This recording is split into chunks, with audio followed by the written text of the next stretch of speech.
Hello, my name is Mowa.mi and you're welcome to Million and One podcast. I'm excited to have you here. Firstly, I have a bone to pick with you. In the last episode, I spoke about Children's Day and then things you remember from your childhood and all of that. And I was like, you should send me a message on Instagram or send me a mail or send me a message on Twitter. And I did not get anything from you. The whole essence of this podcast is to reach out to you. Yes, I was thinking about you when I was recording that episode. So we'll not fight. Do when you listen to this episode, right, or the previous episodes, you can send me a message on Instagram or Twitter, or you send me a mail. That being said, on today's episode, I'm going to talk about something you're familiar with. It's something we all feel. It's almost as though as soon as you are born, you just begin to feel it. Even the doctor makes you go through that. And what am I talking about? I'm talking about hurt. Not hurt though, as in heat. I'm talking about hurt. Now, what is hurt? I'm very sure you've experienced it, but probably you have not been able to put it in words. So I'm just going to define it for you. Hurt is an emotion or psychological. Hey, Jesus. Forgive me, my definition feels like a repetition. But basically it's defined as an emotion or psychological hurt. That's humiliation or bad experience. A bodily injury causing pain. Basically, hurt is something that is painful. And we have two categories of it. We have the physical hurt and the I was tempted to say spiritual, but emotional hurt. Now I'm talking about the emotional hurt. Let me give you a backstory to this, to why I even thought of sharing. I have this friend. His name is Ilya Alhamdul. He's married now, and I'm super excited for him. But that's not the reason why I'm sharing this story. There was one time I went to see him, and then we were walking in the market, and I seemed absent-minded. But I remember him saying how that every time someone does something to him, if it's good, he propagates it. He tells someone else about it. But if it's bad, if it's hurtful, he keeps it to himself. He doesn't tell anybody. And I was like, how would you do that? And he propagating the good. Sometimes you think it's, oh, if you buy me a card, then that's when I go and share testimony. I'm like, praise the living God. It's as simple as if I buy him a stick of chocolate. He literally tells me, "Oh my God, can you believe that Moha did this for me?" And you are wondering, it's just a stick of chocolate.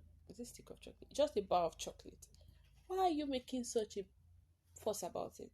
And I made up my mind that day to take that as a culture, to imbibe that in myself, and I've actually seen myself grow as regards managing hurt from people. Now, trust me, Omo, I've had a lot of reasons to be hurt, but I've also consciously told myself that this hurt is going to end with me. Now, why do I do that? I do that because this is the scenario in my head. I'm a big ball of light. Every time I get hurt, there's this small darkness that is introduced because every time there's hurt, you want to reciprocate that pain, you want to transfer it to others, you want to just withdraw, deny everybody of your flavor, and all of that stuff. Um, the bad thing I've learned rather about sharing hurt. I'm not saying it's not bad. I'm not talking about talking to somebody about your hurt. I'm saying sharing the hurt. The thing I've learned about sharing hurt is that you move on from that place you are, but the person you've shared that hurt with, because of the amount of emotional investment the person has in you, because of the amount of love the person has for you, the person sometimes finds it difficult to move on. I saw a tweet on, I think on Instagram.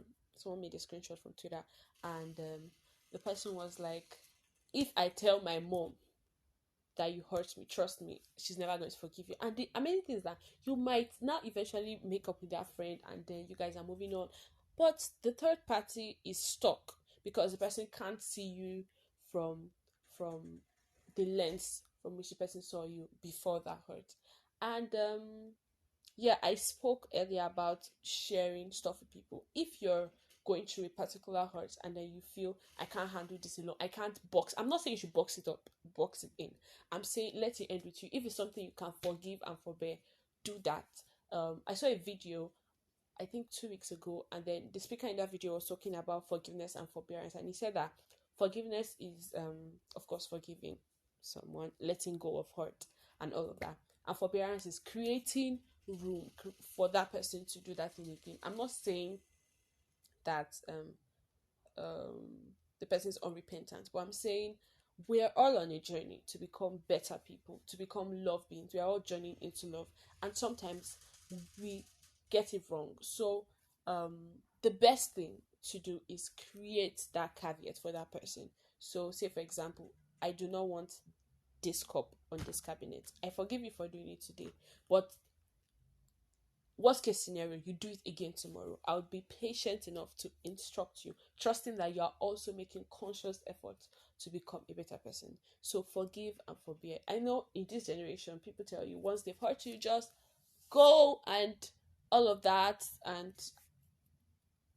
that is hurt speaking. But I'm saying for someone who is intentional about growth, about being a better person, forbearance is important. Forbearance makes that you do not have expectations and you are not disappointed. I'm not saying you are not expecting the person to grow, but I'm saying you are creating that caveat. Say, worst case scenario, this is what happened. I am prepared to forgive you. Okay, so you are not disappointed because you do not have expectations, and everybody's fine. So back to my story of Ilya and how he makes sure that every hurt doesn't go beyond him. Is something I've learned and it's something I've imbibed, and I've seen it work for myself. But scenarios where I feel like, oh mo, this is tricking me, I have people I call and I talk to, and I'm very particular about people I call because I am very sure of their level of maturity and growth, and it's something that is very important when picking people to speak with when you're hurt. So, with that being said, back to the good part: sharing the good that has been done to you, no matter how little. If there's something I do on my status, or rather something I do on my status, if someone does something good to me, or not even on my status, something I do consciously, I share with people, oh my god, this person bought me this, and this person did that, and this person gave me this top, and this person did this. What that does is that it creates an image of the third party, um that's the giver, in the mind of your friends. It makes that the person is just seemingly perfect. It makes that even if a hurt is done against that person, you're like, but you are this, I've heard this testimony and this testimony of you. And it makes that there's just much room for forgiveness. Okay, so you are consciously building an image of that person in the mind of another, and it makes that when a hurt is committed against that person, there's enough good, yes, in store to pull from, and just let loose. So I really hope you take these things I've said and you implement them. And I really want to hear from you. If you're struggling with hurt, if you've had a terrible experience, if you have questions as regards what I shared, I would really, really love to hear from you. Don't let me fight with you. Send me a message on Instagram, send me a message on Twitter, or you send me an email. Instagram is at Mowa.mi, that's THE.MOWA.mi.